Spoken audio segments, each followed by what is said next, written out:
Yeah. Hello and welcome back to another episode of LMScast. My name is Chris Badgett, and today we've got a special guest, Christina Hills from websitecreationworkshop.com. Thank you for coming on the show, Christina. Thanks, Chris, for having me. Well, we've met before. My business partner actually met you at a WordCamp in Los Angeles, I believe.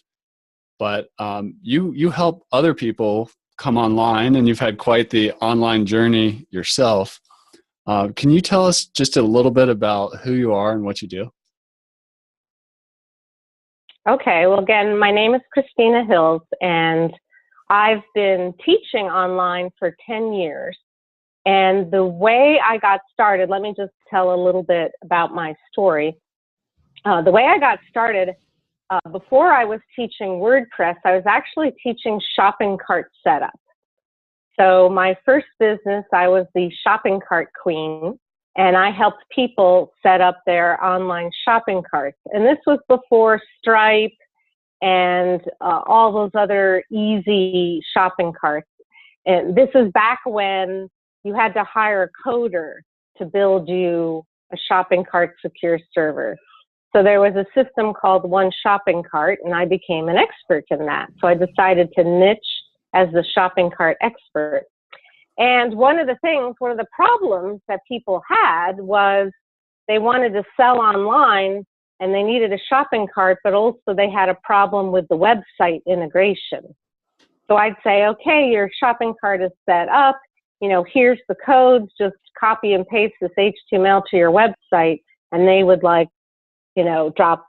fall down. I can't do it. I don't like my web designer, all the kind of crazy website stories, right? We hear all the time. Either they can't do it, the tech is too hard, or they don't have a good relationship with their web designer, right? Common story. So then I decided to run this little class. Hey, why don't I teach them WordPress? Then if they know WordPress, they can get their shopping cart connected. And what happened is I discovered that creating the website was way more creative than doing the shopping cart part, right? I mean, it's not that interesting, right? You set it up, you put a buy button on, and you're done. Whereas creating a website, that gets into sort of who you are, what your message is, design flow. I know you're really big on design flow, right? So there's a design flow for your course, but there's also a design flow for how your website is. So I teaching the class, I taught it a couple of times.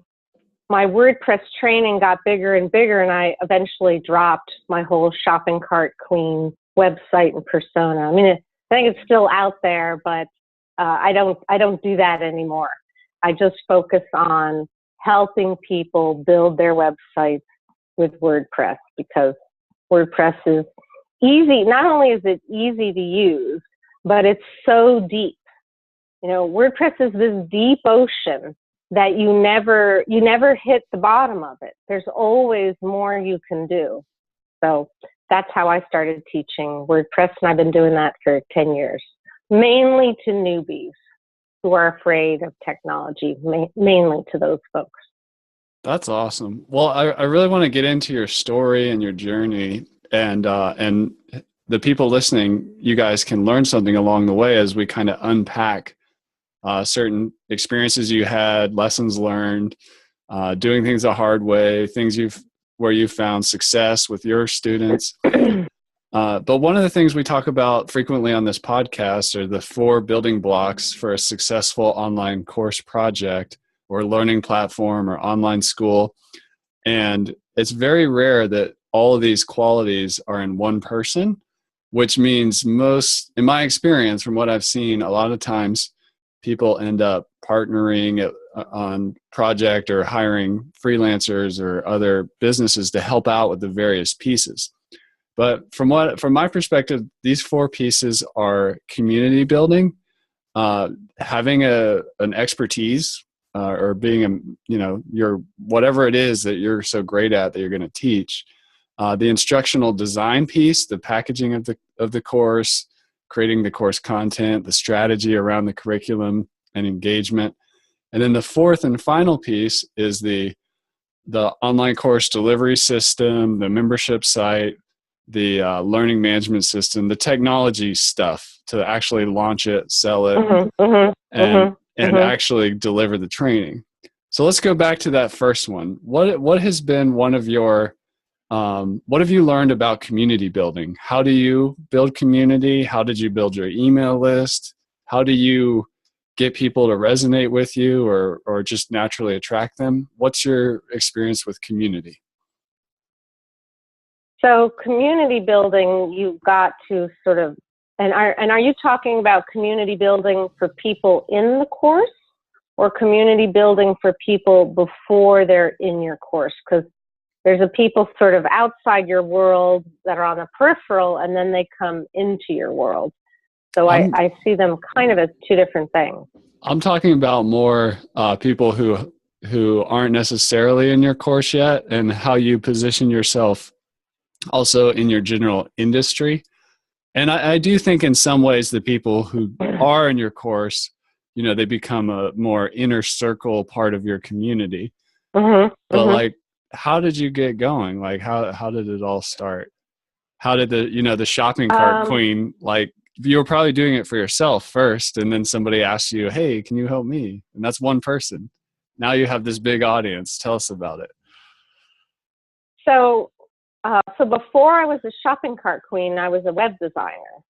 So I actually, and then before that, so my background is in special effects for film and television. I worked for George Lucas's company, Industrial Light and Magic, and had a great career as a online special effects person. But then I had a baby and I quit that, and so I was like, okay, now's the time to be an online entrepreneur working from home. So I started out as a web designer, building websites for people. Then I discovered the shopping cart and got into this I better niche idea. So became the shopping cart queen. But then I sort of outgrew that in a way. I outgrew that, but I did build a list. I built an email list of people interested in getting their shopping cart set up. How'd you do that? Through blogging? It kind of sounds... I set up an opt-in box, put it on my website. I started going to conferences. I think that would probably be the first way I got it going. I would go to a marketing conference, introduce myself as a shopping cart queen, had an opt-in box on my site for, I even forget what it was, a free report. And I also did live teleseminars, which now people do webinars, but back then it was teleseminars. So it's sort of built slowly, kind of word of mouth, you know, having something that people wanted to be a part of, which was a teleseminar. And this podcast is in a way a version of that. It's an event, right? You and I are doing an event right now, and people are listening to us. So having an opt-in box, holding frequent teleseminars, having a report, and then getting out there and networking with folks. And it's just sort of slowly built, and then getting referrals. So to switch from, and I was teaching a shopping cart course. So before I was teaching WordPress, I was teaching a shopping cart course, which now when I talk about it, it sounds so boring. Like, why would you sign up for it? But you have to remember back in 2005, you know, this was sort of the big thing back then. So how did I build the community? So I had a community of people interested in shopping carts. The very first time I taught my WordPress training, I had 23 people. I had 23 people sign up. And I think the best way to create a course, this is in my experience, the best way to create a course is get a group, run your course, survey them, what was good, what was not good, retweak it, run your course again, and kind of reiterate that until you get it to the point when you're like, this is rock solid, maybe I don't need to teach it live, I can have it in my members area as videos, etc. So you just kind of slowly build, and your reputation builds, and you get better at teaching each time you do it. And when I say teaching, right, teaching could be live on a webinar, teleseminar, or in person, or teaching could be you're recording your videos and you're putting them in your members area, because that is teaching, and people are consuming it, but they're consuming it on their own time. Did that answer your question? Absolutely. And I just want to highlight a few things from your story. One of it was that you were going to conferences. You were getting out of the building. You were doing things live, even if it was remote, like the teleseminar. The other thing you touched on was it was built slowly, and it started with, one person and then maybe 25 people in a room. There's no magic bullet, and then it's referral. And the fact that we're connected now, it's because you were at a conference, that my business partner was at a conference. Exactly. Both getting out of the building. And it's easy in the online world to, try to build it all in a vacuum or whatever. Nothing wrong with work from home. I know you're really into it as a mom. I'm into it as a father. But I still get out of the building and go to some conferences. And I even just started a local meetup just to see what might happen. And I go to some WordPress meetups and things like that. And then the other thing you touched on was the continuous improvement with your first version. And I like to say that the launch is really just the beginning. It's not the finish line. So, it's a commitment. And when you commit to that continuous improvement, that's lots of things can come from that. Right. Well, here's an important point that I want to make about expertise, which comes from a lesson that I learned early on. Most of us have an expertise from whatever, college, corporate life, whatever. You want to pick, whatever your expertise is, you want to pick something you're interested in and passionate about. Don't pick something just because somebody else tells you, hey, there's a lot of money to be made in X. Because it's not going to resonate with you, and that is going to come through. Now, you might say, hey, I want to do a course. I'm going to create this course. Let me find another person who'll be the expert as the spokesperson, right? There's nothing wrong with collaborating like that, where maybe you get together with a doctor, right? Doctors don't know online and technology, and they don't know marketing, but you've got the doctor with the expertise, and you build a course around that. So there's nothing wrong with that, health and wellness. But if you're doing it yourself, and if you're the teacher, guru, whatever you want to call it, make sure the market and the expertise is something you're passionate about. So I'm going to tell a story. Early on, someone said to me, hey, you can make money with diet supplements. And I'm like, diet supplements? I don't believe in it. I don't use it. No, you're going to make a ton of money. You're going to make a ton of money. Okay, all right, I guess I'll go into diet supplements, right? So I spent a whole month, full time, right, working from home, right, not making money on this whole diet supplement thing. And it didn't feel right. It didn't resonate with me. And so then what happened is we had launched, and then all of a sudden the FTC changed a bunch of rules about selling diet supplements online. And I was so happy. I mean, my husband announced this to me. He's like, wait a minute, the company we're affiliating with, the FTC just came down, they changed all the laws, and they're shutting their doors. And he thought I'd be upset because I had poured all my time into this. And I was so grateful. I was like, thank you, God. I didn't want to do this. It wasn't me. It didn't resonate. And it was a lesson learned. Don't go into something you're not interested in, passionate about, you're not doing yourself. That is a good litmus test for being successful online.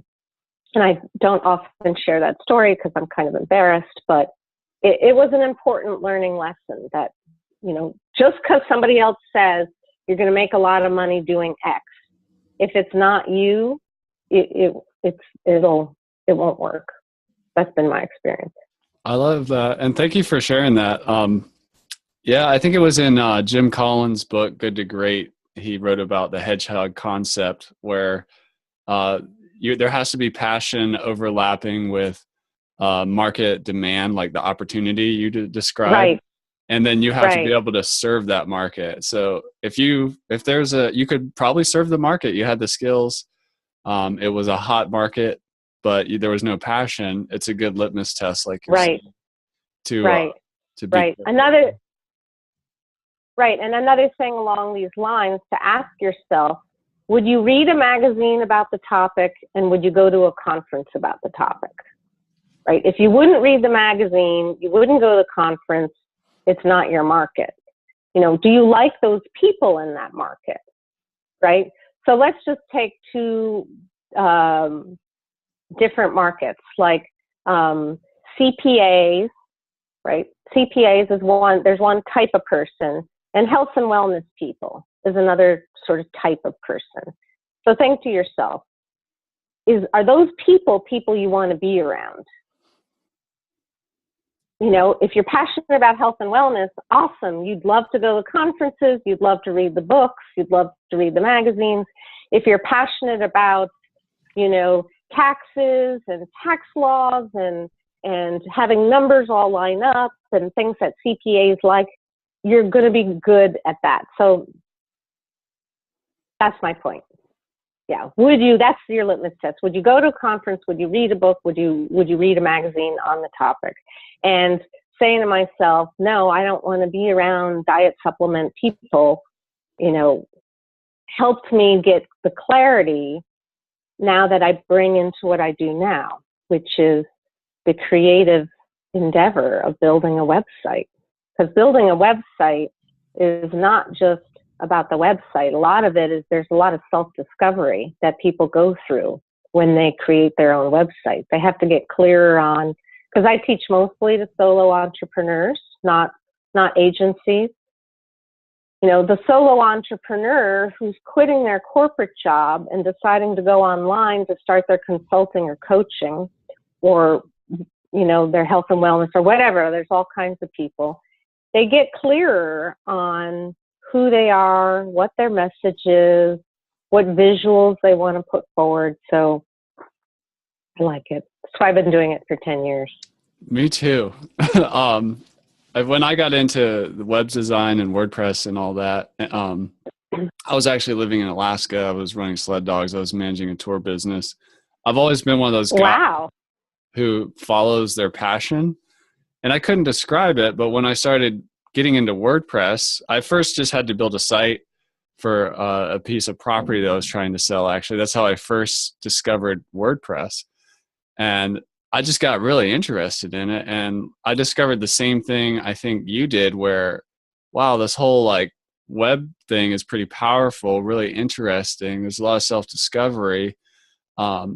And it's a very creative thing. I would lose hours of my life and, watching, teaching myself WordPress through all these YouTube videos, which I'm glad you're here now and have a structure around helping people. But I discovered a passion for the online world, and that's why I'm still here after, starting to do work online in 7 years ago. I'm still passionate about it. The more I meet the community around it, especially in the niche I'm in and for the online educator, they're great people. I love working with them, and it's fun. But that fuels the fire for me to continually develop my expertise. And it's not hard because I'm passionate about it. Right. It's another litmus test is the Saturday morning test. You're laying in bed, it's a Saturday morning. Are you excited to jump out of bed and take action on your business or on the course you're creating? If that excites you, if you pass the Saturday morning test, you have a good idea and a good market to help serve.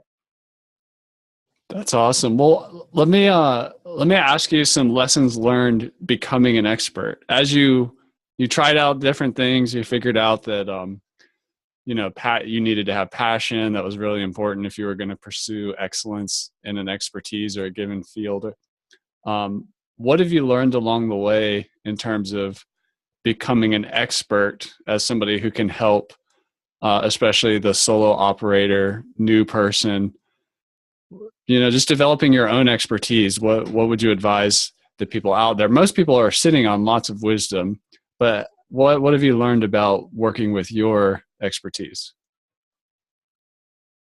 The number one thing you can do to refine and hone in on your own expertise is to communicate with your customers, like get to know them, because they will help you refine how you're teaching and what it is that you do. And also, when I started out, I didn't start out as I'm a teacher for newbies. I didn't start out that way. I just started out as I'm teaching WordPress. And I discovered, like, your community will tell you what you're good at. And I discovered that I'm really good at teaching WordPress to newbies, that was really my expertise, because I have a style and a way of explaining things that breaks it down for the non-technical person. So I've had people who sign up for my class and they're a little too tech advanced, and I'm not good for them. But that came from talking to people and getting the feedback and hearing where they needed help. And so really just talking to your customers, whether it's on the phone, in a chat, in an email, however, in a survey, however you want to communicate, that'll help you refine the delivery of your expertise.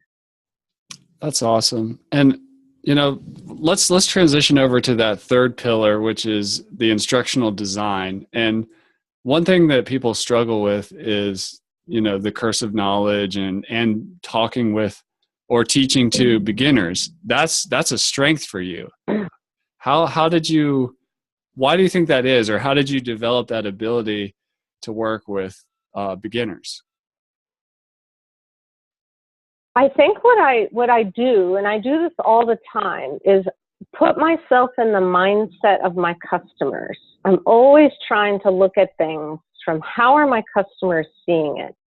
And when it comes to, designing your curriculum, I find it's good to do it in phases, meaning you design something, right? Your curriculum, you put it together, then put it aside for a while, and then come back to it and look at it as if you are your customer. And then you'll see everything that's wrong with it. But if you stay too close to your course, you can't see it. So it helps. So maybe your course has like 6 modules. Work on a module, put it aside, work on the next module, then put that aside. Then come back to the first module and you'll look at it and you'll go, wow, this doesn't make any sense. Nobody's going to understand this. And so you can then refine it. Because we are experts in what we do, and our community is coming to us for our expertise. But when you're an expert, you know how people have that jargon problem where they're an expert and they're just speaking jargon, and then their customers or their students, whatever clients, whatever term you like to use, they're not understanding you because they're new to the expertise you want to impart. So it really helps to become a good teacher, to put things down and then come back. And it's sort of, I don't know, to me it becomes fun. It's like I put something together, I come back and I'm like, wow, no one would understand this. I need to give a little bit more context for this concept I'm about to teach.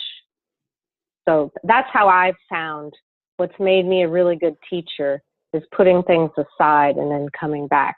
That's why I like to do things in phases. Otherwise, you might be listening and you might have been working on your course for months and months and you haven't gotten it out. The key is to get it out, even if it's not perfect, because your audience will tell you what parts are good and what parts, you need to change. So getting out of perfectionism is super, super important. That's fantastic. Well, let me get your input on an instructional design tool that I use to help experts if they're like, well, I don't know give me a starting point for the curriculum. So we teach 3 or 4 different types of courses you can do. One is called a resource course, which is like basically a library of material or lessons that can be taken in any order. In my opinion, those are the most dangerous courses, especially for a new expert, because there's literally no end to it. But it can be very cool too.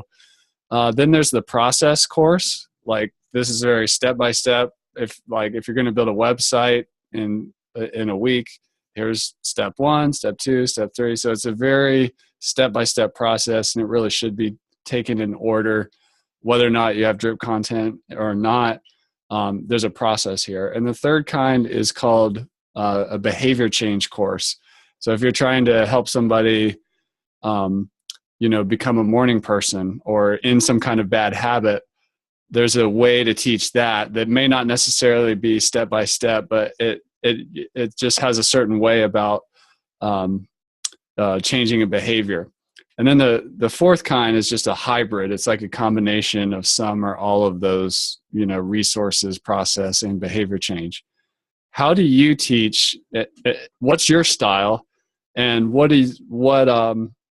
if you are doing like how to do things, how do you clearly define like what the starting point and what they're going to be able to do at the end of the course? Like, what's your style for instructional design?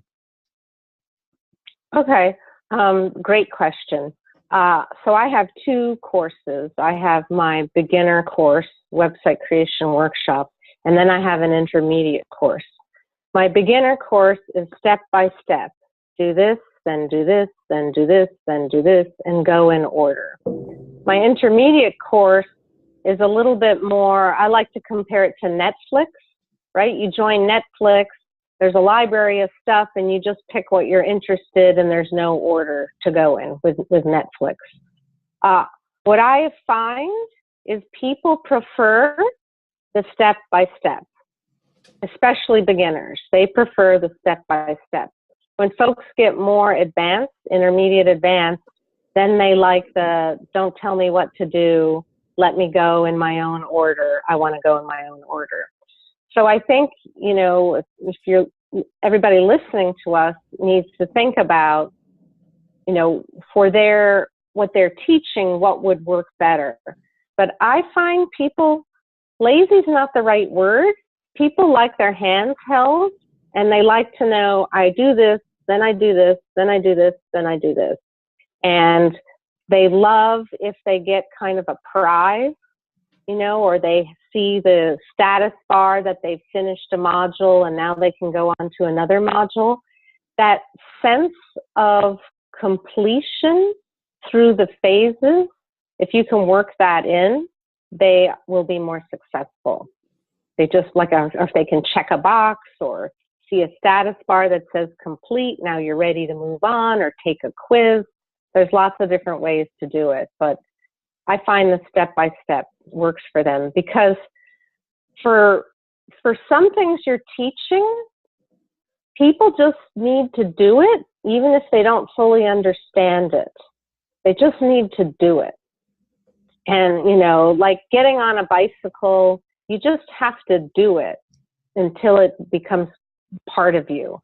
And a lot, for me, with WordPress for beginners, a lot of them just have to do it. Just here, publish a post. Just publish a post.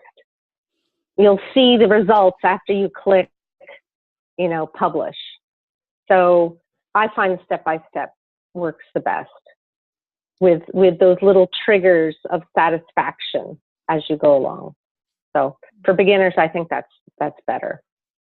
That's fantastic. Now, I've not done behavior. I've never done behavioral ones, so that's a pretty interesting concept. My course is not like that. I like. But I'm wondering now, maybe I should incorporate it in some behavioral changes. That is interesting. Because part of being successful online is coming up with good habits practice and habits. So that would be a behavioral change. Absolutely. I personally like the hybrid where it includes a little bit of all that. And I just want to highlight what you're saying for the beginner. And sometimes in a lot of industries and niches, the beginner's market is huge. There's a big business opportunity.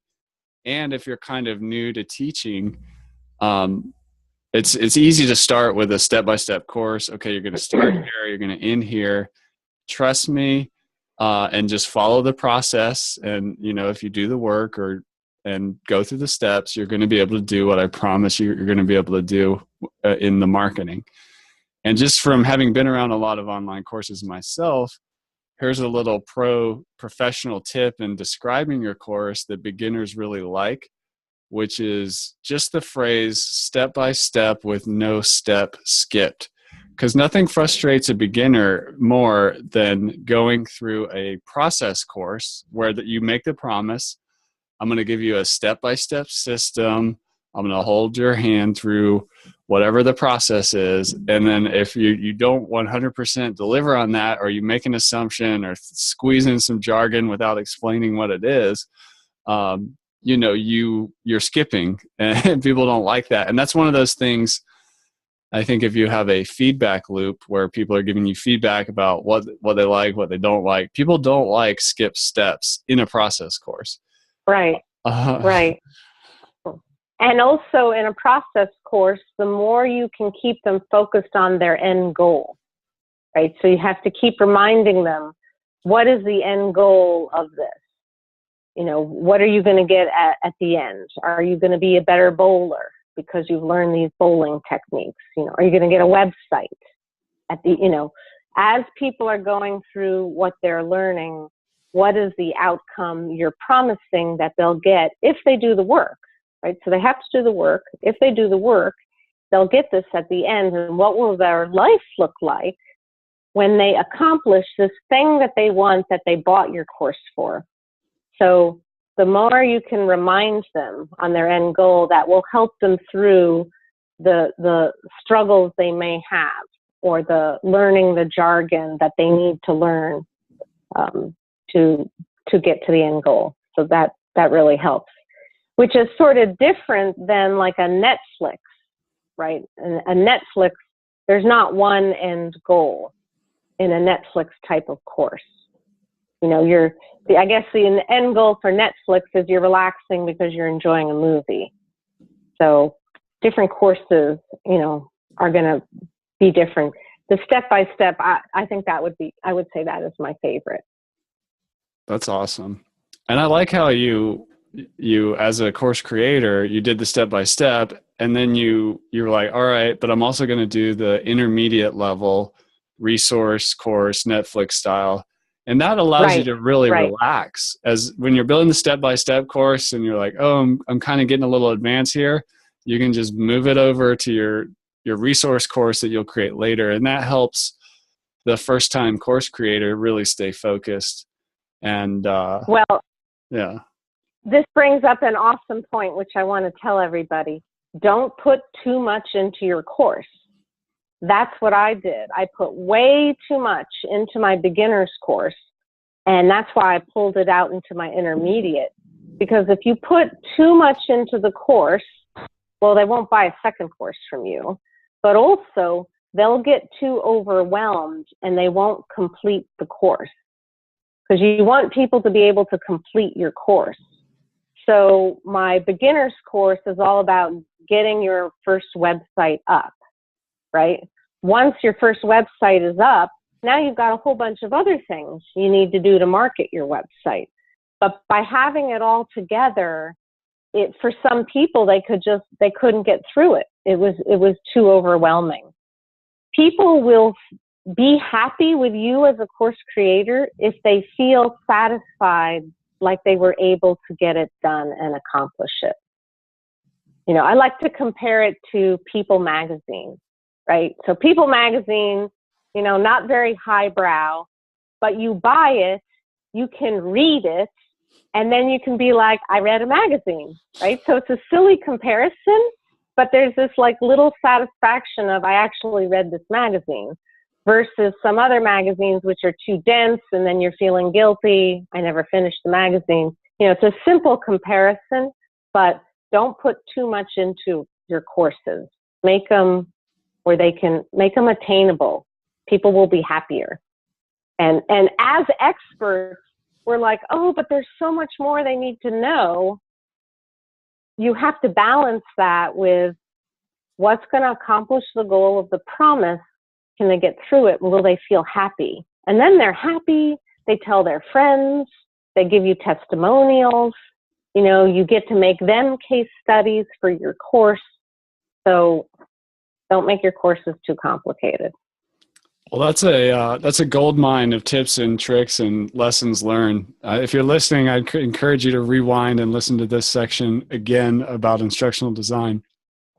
The last piece is the tech, working with technology, creating a membership site, online course delivery system. You and I have an unfair advantage because we're technologists. So we right. work with the tools, and our stuff involves the tools. So we're very much in the insider community of, building an online platform. For somebody and for us, what we found is you either have to do it yourself or you have to get it done for you by a freelancer or another company. At LifterLMS, we have some done-for-you services we offer to help that person who is like, nope, I'm not going to get into the technology. I always respect it when somebody tells me like, look, I got to tell you straight up, I hate computers. I don't want to, try to figure that part out. I'm like, no worries, but you got to get some help then, because that's just one of those ones that some people can't do. But what's some advice you have for somebody who's like, all right, I'm building community, I'm building my email list, I'm getting out of the building, I'm going to conferences, I'm getting pretty sharp at my specialty, my expertise. I've got an idea how I'm going to structure my process course or whatever kind of course I'm going to make. How should someone approach technology? And, where's the eject button that they should look out for to be like, you know what, you're better off just hiring somebody to help you? Well, I teach people to be do-it-yourselfers.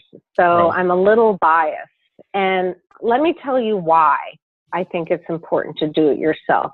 Now, before I answer that, there's nothing wrong with someone saying, hey, I'm new to this, the tech is hard.